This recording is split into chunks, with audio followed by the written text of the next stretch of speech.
ஆராய்ச்சி செய்து இந்த உலகத்துல இந்த பிரபஞ்சத்திலிருந்து எடுத்த கர்மவினை தீர்க்கக்கூடிய மூல மந்திரம். நீங்க கோவில்ல போய் விளக்கேத்துறதா இருந்தா இந்த மந்திரத்தை ஒரு முறை சொல்லுங்க. முற்பிறவியில செய்த பாவங்கள் எப்பிறவிக்கும் தொடராமல் இருக்க இப்பிறவியிலேயே என் தந்தை வழியில் வந்த கர்மாவனை, என் தாய் வழியில் வந்த கர்மாவனைகள், என் தாயுடைய கர்ப்பத்திலிருந்து நான் இந்த பூமிக்கு கொண்டு வந்த கர்மாவனைகளும் இன்றோடு நிவர்த்தியாகட்டுன்னு 5 தீபம் விளக்கேத்தி சாமிக்கு தேங்காய் வளம் பூ மாலை கல்கண்டு வாங்கி அர்ச்சனை பண்ணி உங்க ஜாதகத்தை கொண்டு போய் சாமி பாதத்துல வச்சு இன்னையோட எனக்கு எல்லாம் நல்லது நடக்கும்னு மனசார கும்பிட்டு வாங்க. வாழ்க்கையில அசுர வளர்ச்சிக்கு வந்து உங்க வாழ்க்கையில எல்லா கடமையும் முடிப்பீங்க. அனைவருக்கும் வணக்கம். பாரம்பரிய திருவள்ளுவர் குல வம்சம் பிரசன்ன ஜோதிடர் சுப மாரிமுத்து திருப்பூர்லேருந்து இந்த பதிவு உங்களுக்கு. அதாவது கார்த்திகை நட்சத்திரம் இல்லைங்களாங்கம்மா, அசுபனி பரணி கிருத்திகை 3வது நட்சத்திரம். அதனால் முருக கடவுளாக வர்றார் இல்லைங்களா. 3வது நட்சத்திரம் முருக கடவுள். இந்த கார்த்திகை நட்சத்திரத்தில் முருகர் பிறந்ததாக ஒரு வரலாறு உண்டு இல்லைங்களாங்கம்மா. கார்த்திகை நட்சத்திரத்தில் முருகர் பிறந்தார். அப்போ இந்த முருகர் வந்து கார்த்திகை நட்சத்திரத்தில் கரெக்டாக பிறந்திருக்காங்க. கார்த்திகை நட்சத்திரம் 1ஆம் பாதத்தில் பிறந்துக்கிறவங்க மட்டும்தான் மேசராசியில் பிறப்பாங்க. மீதி 2ஆம் பாதம் 3ஆம் பாதம் 4ஆம் பாதத்தில் பிறந்துக்கிறவங்க ரிஷபராசியில் தான் பிறப்பாங்க. அது நம்ம எப்போவுமே தெரிஞ்சுக்கணுங்க. அதில் பொதுவாகவே இந்த கார்த்திகை நட்சத்திரக்காரர் வந்து யார் பிறந்திருந்தாலும் அவங்க பிறக்கும்போது சூரியன் திசையில் தான் பிறப்பாங்க. இந்த உலகத்திலேயே சூரியன் திசையில் பிறக்கிறது முதல் கார்த்திகை நட்சத்திரத்துக்கு தான் அந்த பவர் கொடுத்தாங்க. அப்புறம்தான் கார்த்திகை உத்தரம் உத்திராடமெல்லாம் வந்துச்சு. முதல் கார்த்திகை நட்சத்திரத்தில் தான் சூரியன் வந்து பிறப்பார். அப்போ இந்த கார்த்திகை நட்சத்திரத்தில் பாருங்கள், உங்களுக்கு இன்னும் சொல்ல போனோம்னா இந்த கார்த்திகை அப்படிங்கிறது ஆதி காலத்தில் கார்த்திகை தீபமெல்லாம் ஏற்றுனாங்கன்னா சூரியன் நெருப்பு வந்து எல்லா வீட்லேயுமே தீபம் போடுவாங்க இல்லைங்களா. அது ஒரு சிறப்பு. இந்த கார்த்திகை நட்சத்திரத்தில் சூரிய திசையில் பிறந்தால் முதல்ல இவங்களுடைய வம்சம் எப்படி இருக்குன்னு கேட்டிங்கன்னா, அந்த காலத்தில் முன்னோர்கள் வாழ்ந்ததில் ஒரு பெரிய அங்கீகாரம் இருக்குதுங்க. ஒரு கௌரவமான குடும்பத்தை சேர்ந்தவங்களாக இருப்பாங்க. கார்த்திகை நட்சத்திரத்தில் யாராவது பிறந்தால் முதல்ல அவரே கௌரவமாக பேசுவார். எவ்வளவு ஏழையாக இருந்தாலும் சாப்பாட்டுக்கு உணவுக்கும் கூட கொஞ்சம் வழி இல்லாமல் இருந்தாலும் புலி பசிச்சாலும் புல்லை திங்காதுன்னு சொல்கிறாங்க இல்லைங்களா. அதுபோல் இந்த கார்த்திகை நட்சத்திரத்தில் பிறந்துக்கிறவங்க கொஞ்சம் கௌரவமாக இருப்பாங்க. ஒரு தனக்குன்னு ஒரு கௌரவத்தை பலப்படுத்திக்குவாங்க. எந்த ஒரு காரியத்துக்குமே எல்லார்த்து மாதிரி போகாமல் யோசித்து தான் முடிவெடுப்பாங்க. ஒரு தெளிவான நட்சத்திரம் வந்து கார்த்திகை நட்சத்திரங்க. இந்த கார்த்திகை நட்சத்திரம் அந்த குடும்பத்துக்குள்ளே பிறந்ததுக்கு அப்புறம் தான் அந்த வீட்டில் ஒரு வெளிச்சமே வருது. அதனால தான் கார்த்திகை நட்சத்திரத்தில் புள்ள பிறந்தால் அந்த வீட்டுக்கு அப்பாவுக்கு யோகம்னு சொல்லுவாங்க. ஒரு பெண் குழந்தை பிறந்தாலும் சரி, ஆண் குழந்தை பிறந்தாலும் அது வந்து யோகம்னு சொல்லுவாங்க. இவங்களுடைய நடை உடையெல்லாம் பார்த்திங்கன்னா, ஒரு அரசு அதிகாரிகள் எப்படி வந்து ஒரு நடை உடை வந்து பாவனை வந்து வாட்ட சாட்டமாக நடந்து போகிறாங்களோ அந்த மாதிரி அந்த கம்பீரமான நடை வந்து இவங்க கிட்ட கொஞ்சம் இருக்கும். யாருங்க? இந்த கார்த்திகை நட்சத்திரம். அதை பார்த்தாலே நம்ம தெரிஞ்சுக்கலாம். ஒரு அரசாங்கத்தினுடைய அனுகிரகம் இருந்தால் மட்டும்தான் அந்த அங்கீகாரத்தினுடைய நடைகள் வரும். ஒவ்வொருத்தருக்கு நீங்கள் நடந்து போகும்போது நம்மக்கிட்ட காசு பணம் பேர் புகழ் இருந்தால் ராஜ நட நடக்கிறாருன்னு சொல்கிறாரு இல்லைங்களா. அந்த மாதிரி அந்த கார்த்திகை நட்சத்திரம் பணம் இருந்தால் இல்லைனாலும் அந்த நட்சத்திரம் வந்து கம்பீரமாக ராஜ நட நடக்குமா. அப்பேற்பட்ட யோகம் அந்த கார்த்திகை நட்சத்திரம். 2வது அவங்களுக்கு ஒரு மனசுக்குள்ளே என்ன தோணும்னா, நாம் கௌரவமாக வாழ்ந்துட்டே கடைசி வரைக்கும் போயிடணும்னு சொல்லிட்டு கடைசி வரைக்குமே அது கௌரவத்தை காப்பாற்றுறேன்ட்டே கடைசி வரைக்கும் உட்காந்துருக்கு. இவங்களுக்கு பொய் பேசுனா பிடிக்காதுங்க. ஏன்னா இது சூரியன் இல்லைங்களா, அவ்வளவு சீக்கிரம் கிட்ட நெருங்க முடியாது. என்ன விஷயம் இருந்தாலும் ஓப்பனாக தட்டி கேட்டுருவாங்க. ஏன்னா சூரியன்னா நீங்கள் ஒரு அரசாங்க அதிகாரிகிட்ட போனீங்கன்னா எதாக இருந்தாலும் தட்டி கேட்குறாரு இல்லைங்களா. அப்போ அதனால் அந்த சூரியனுடைய நட்சத்திரத்தில் யாராவது ஒருத்தர் பிறந்துட்டா தப்பை தட்டி கேட்குறது கார்த்திகை நட்சத்திரம் தான். இல்லைனாலும் ஊருக்குள்ளே ஒரு கூட்டத்தை போட்டு இவர் இப்படி செஞ்சார் இது என்னென்னு கேளுங்கன்னு சொல்லும். அந்த கார்த்திகை நட்சத்திரக்கார் வந்து மனசுக்குள்ளே எதுவும் வச்சுக்காமல் பாசத்துக்காகவே இயங்குவாங்கன்னு வச்சுக்கோங்களேன்.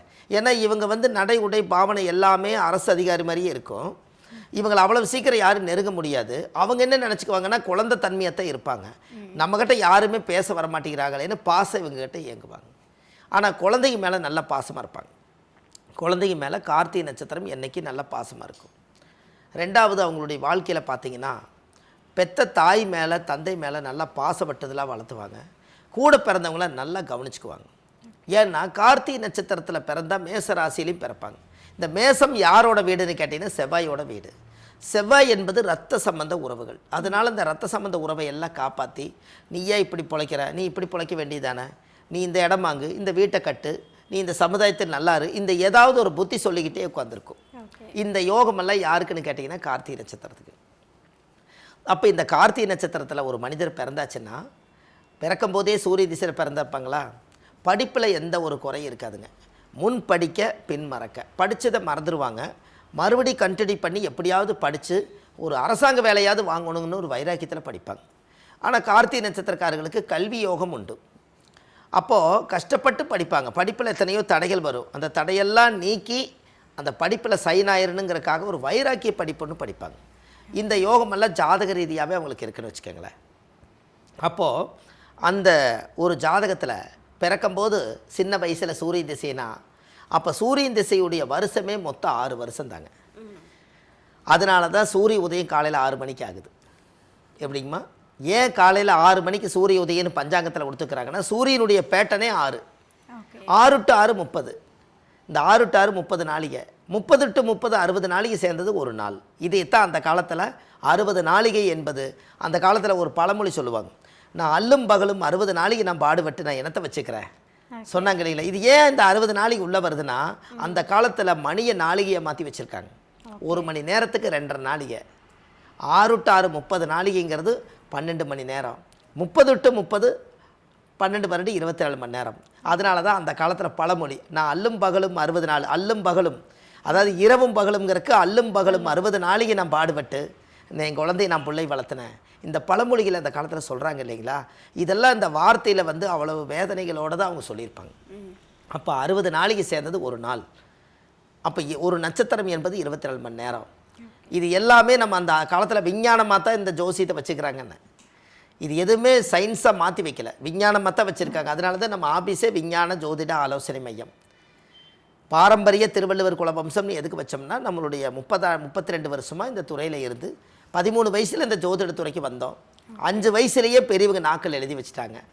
அப்போ கிட்டத்தட்ட பார்த்தீங்கன்னா 5 வயசில் நாக்கள் எழுதி வச்சுட்டாங்க. இன்றைக்கி 47 வயசு முடிஞ்சு இன்றைக்கி 48 வரைக்கும் கடந்து வந்துட்டுருக்குறேங்க. அப்போ கிட்டத்தட்ட பார்த்தீங்கன்னா நம்மளோட வயசுக்கு இன்றைக்கி வந்து பார்த்திங்கன்னா இன்றைக்கி ஒரு 80 பிறந்திருக்கிறேன். 80 பிறந்தால் உங்களுக்கு என்னாச்சு, 46 வயசு ஆகுது. 46 வயசுன்னா அப்போ பாருங்களேன், 5 வயசில் நாக்கள் எழுதி ஜோதிடத்தை எடுத்து கையில் கொடுத்துட்டாங்க. அப்போ 40 வருஷமாக ஜோதிடம் நம்ம கூட உயிரோடு வாழுது.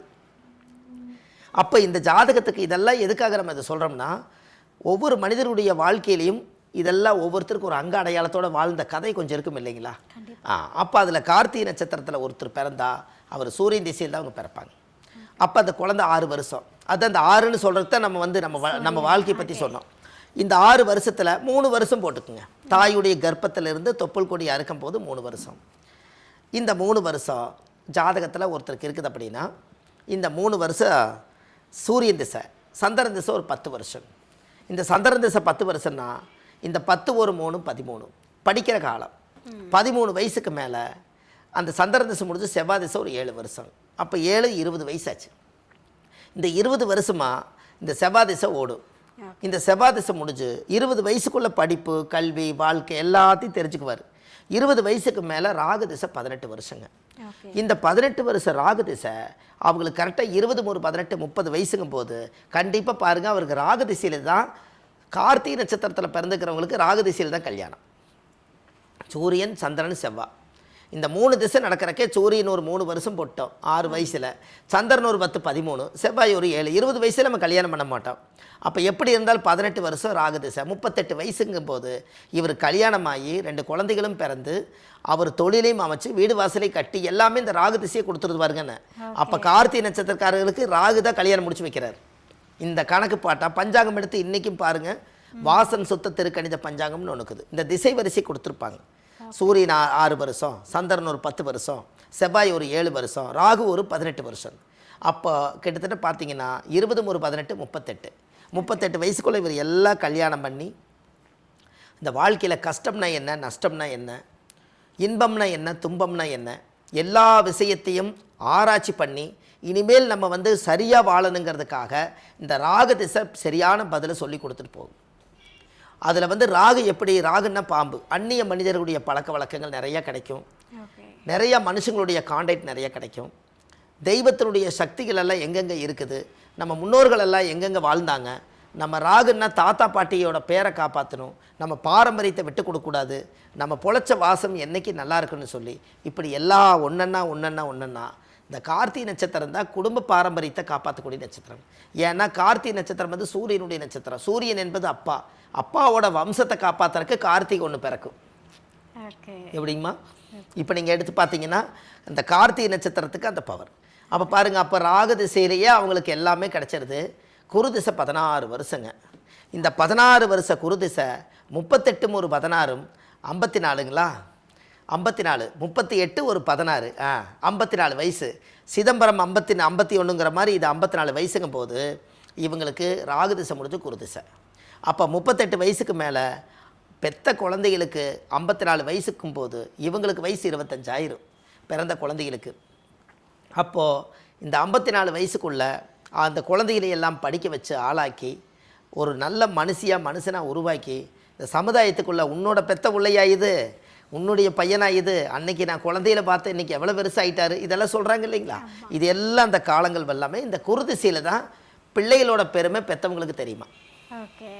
என்னங்கம்மா? பிள்ளைகளுடைய பெருமை பெற்றவங்களுக்கு. அந்த குழந்தைங்க சில சாதனைகள் பண்ணும், படிக்கும், பட்டம் வாங்கும், அவார்டை வாங்கி கொடுத்து தாய்கிட்ட கொடுக்கும். அம்மா நீ என்னை இவ்வளோ கஷ்டப்பட்டு படிக்க வச்ச, எனக்கு அவார்டு கொடுத்துருக்காங்க, எனக்கு நிறையா ஓட்டப்பந்தயத்தில் நான் ஜெயித்தேன், பேச்சு போட்டியில் நான் ஜெயித்தேன், டான்ஸில் நான் ஜெயித்தேன். இது எல்லாம் பெத்த தாய் பார்க்குற கண்கொள்ளாத காட்சி எப்போன்னா 54 வயசுங்க. அந்த 54 வயசு வரும்போது தாய்க்கு வந்து அந்த பிள்ளைகளுக்கெல்லாம் அந்த பட்டங்களை வாங்கி ஒரு நல்ல ஒரு சமுதாயத்தில், நானும் இந்த சமுதாயத்தில் கல்யாணம் பண்ணி 2 குழந்தைகளை பெற்று இந்த சமுதாயத்துக்கு நான் வந்து என்னுடைய குழந்தைகளுக்கு பெருமை சேர்த்திருக்கேன் அப்படின்னு 54 வயசு அந்த தாய்க்கு கார்த்திகை நட்சத்திரம் வரும்போது தான் பெத்த பிள்ளைகளுடைய சந்தோஷம் முழுமையடையும். கரெக்டுங்களாங்கம்மா? இது எல்லாம் எந்த காலத்தில் இவங்க கணக்கு போடுறது சொல்லுங்கள்? இது வரைக்கும் நீங்கள் இது கொஞ்சம் இது இப்போ நீங்கள் இப்படி நீங்கள் பார்த்துருக்கீங்களா நீங்கள் ஜாதகம்? என்னங்க? இல்லை உங்கள்கிட்ட தெரியாமல் தான் கேட்குறாங்க. ஏன்னா நம்மளோட வயசுக்கு நம்ம திசைக்கும் புத்திக்கும் எது எப்போ நடக்குதுன்னு நம்மளுக்கு தெரியாது. இந்த ஆர்டர் படி இப்படி நம்ம வாழ்க்கையில் நீங்கள் போனால் இந்த வீடியோவிலேயே நம்மளோட நட்சத்திரத்தை சொன்னாலே இவருடைய ஜாதகத்தில் நடந்த கதைகள் எல்லாமே இந்த வயசில், இந்த திசையில், இந்த புத்தியில் தான் இப்படி வாழ்ந்துருக்குறங்கிறதே இந்த பதிவே உங்களுக்கு ஒரு பெரிய பதிவாக மாறுதலைங்க. என்னங்கம்மா? நிறைய விஷயத்தை தெரிஞ்சுக்க முடியுது. ஆமாங்க, நிறைய விஷயம் தெரிஞ்சு. ஏன்னா நம்ம இந்த 32 வருஷ அனுபவத்தில் நம்ம கற்றுக்கிட்ட வித்தை என்னென்னா, நீங்கள் ஜோதிடத்தில் எதை வேணாலும் இந்த உலகத்தில் எடுத்து மக்களுக்கு நீங்கள் கொடுக்கலாம். ஆனால் மக்களுக்கு என்ன தேவையோ அதை நம்ம இந்த பதிவில் நம்ம போட்டு வச்சுட்டு போனால் இந்த கூகுள் வந்து காலகாலமாக இருக்குங்க. நம்ம வாழ்ந்து முடிஞ்சு போனதுக்கப்புறம் கூட இந்த கூகுளில் பின்னாடி அடுத்த தலைமுறை வந்தாலும் கூட அதுக்கு ஜோதிடம்னா என்னென்னே தெரியாதுக்கும் கூட ஒரு நட்சத்திரம் கிடச்சிருச்சுன்னா கூட அந்த நட்சத்திரத்தை பிடிச்சி அவங்க வாழ்க்கையவே தெரிஞ்சுக்கு இல்லைங்களா. அப்போ இது எதிர்கால பதிவு தானே? கண்டிப்பாக சார். என்னங்கம்மா? எதிர்கால பதிவு மட்டும் இல்லை, இப்போ இருக்கிற எல்லாருக்குமே வந்து பயனுள்ள பதிவும் கூட அது வேணுங்க இல்லைங்களா. ஏன்னா நான் இந்த புத்தகத்தவே ஆதிகால பரிகார புத்தகம் நம்ம எழுதுனதுக்கு காரணமே ஒரு நல்ல முக்கியத்துவம் கொடுத்து எழுதணுங்க. அதில் வந்து 54 வயசு. அப்போ ராகு, அப்போ சூரியன், சந்திரன், செவ்வாய், ராகு, குரு வரும்போது உங்களுக்கு குரு திசையில் 54. அப்போது சனி மகாதிசை வரும்போது 19 வருஷங்க. கிட்டத்தட்ட அவர் ஒரு 70 வயசு வரும்போது தான் அவர் வாழ்க்கையில் சனி மகாதிசை 50 வயசு 55 வயசுக்கு மேலே தான் சனி திசை வருது. அதான் அந்த காலத்தில் முன்னோர்கள் ஒரு பழமொழி சொல்லுவாங்க, பிறகு சனி பாம்பு ரெண்டும் பிற்பலனை கொடுப்பார்கள். பிறகு சனியும் பாம்பு ரெண்டும் பிற்பலனை கொடுப்பார்கள் அப்படின்னு என்னங்க? பிறகு சனியும் பாம்பு ரெண்டும் பிற்பலனை கொடுப்பார்கள்னா சின்ன வயசில் ராகு திசை வந்தால் அந்த குழந்தைய வந்து நல்லா படிக்க விடாமல் ஏதோ ஒரு பழக்க வழக்கத்தை மாற்றி விட்டுருங்களா ராகு. சனி திசை வந்துருச்சுன்னா சோம்பேறித்தனம் பண்ணிடுமா. அதனால் 50-55 வயசுக்கு மேலே ராகு திசையும் சனி திசை வந்தால் உனக்கு பின் யோகம் நல்லா இருக்கும்னு சொல்லி அந்த காலத்தில் முனிவர்களும் சித்தர்களும் உருவாக்கி வச்சது பிறகு சனி பாம்பு ரெண்டும் பிற்பலனை கொடுப்பார்கள் நாசுக்கா சொல்லி வச்சிருக்காங்க. ராகுவும் சனியும் வந்து 50 வயசுக்கு மேலே வந்து அது யோகம்ங்க. 50 வயசுக்கு மேலே வந்தால் யோகம். புரியுதுங்களாங்கம்மா? ஆமாம். இது எல்லாமே 70 வயசுக்குள்ள இந்த கார்த்திகை நட்சத்திரக்காரர்களுக்கு ஒரு மிகப்பெரிய எதிர்காலம். இதுக்குரிய கோவிலும் உங்களுக்கு நான் சொல்கிறேன். அந்த கோயிலுக்கு போயிட்டு வந்தால் அவருடைய ஜென்ம நட்சத்திர தோஷம் நிவர்த்தியாகி தாயுடைய கர்ப்ப வாசனையிலிருந்து வெளியில் வந்து தனி சாதனை பண்ணுறதுக்கு அந்த கோயிலுக்கு போயிட்டு வந்தால் உங்களுடைய வாழ்க்கையில் அசுர வளர்ச்சிக்கு நீங்கள் வருவீங்க. இப்போ கார்த்திகைக்கு நீங்கள் வந்து பல பலன்கள் கொடுத்துட்டீங்க, எல்லாரும் வந்து செம்மையாக இருக்குது அப்படின்னு ஒரு எதிர்பார்ப்போடு இருக்கும்போது சரி. என்ன பிரச்சனை இருந்தாலும் போகல, இந்த கோவிலுக்கு போயிட்டு வாங்க எல்லாமே சரியாயிரும் அப்படின்னு ஒரு இக்கண்ணா வச்சிங்க. இப்போ அந்த எந்த கோவில்ன்ற ஒரு கேள்வி எழுது இல்லையா? கண்டிப்பாக. ஸோ இப்போ கார்த்திகை நட்சத்திரம் வழிபட வேண்டிய தெய்வம் எது? அதாவது கார்த்திகை நட்சத்திரத்தில் ஒருத்தர் பிறந்தாலேங்கம்மா, அவங்க வாழ்க்கையில் கர்ம நட்சத்திர கோயிலே பேருங்க. அதாவது கர்ம நட்சத்திரம்னா தாயுடைய கர்ப்பத்தில் இருந்து தொப்புள் கொடி அறுக்கும்போது பிறக்கும்போது எந்த நட்சத்திரமோ அதுதான் உங்களுடைய ஜென்ம நட்சத்திரம். இந்த ஜென்ம நட்சத்திரம் தான் கார்த்திகை நட்சத்திரம். இந்த கார்த்திகை நட்சத்திரம் வந்து மயிலாடுதுறை பக்கத்தில் சுந்தரேஸ்வரர் கோயிலுங்க. இந்த கோவிலில் போய் சாமிக்கு தேங்காய் பழம் பூ மாலை கல்கண்டு வாங்கி அர்ச்சனை பண்ணி அந்த கோவிலில் போய் சாமி கும்பிட்டு வந்தாச்சுன்னா உங்கள் வாழ்க்கையில் அசுர வளர்ச்சிங்க. அதுக்கப்புறம் உங்களுடைய ஜென்ம பாவமே நிவர்த்தி ஆகுமா. வாழ்வது ஒரு முறை, வாழ்த்தட்டும் தலைமுறை. நன்றி, வணக்கம்மா.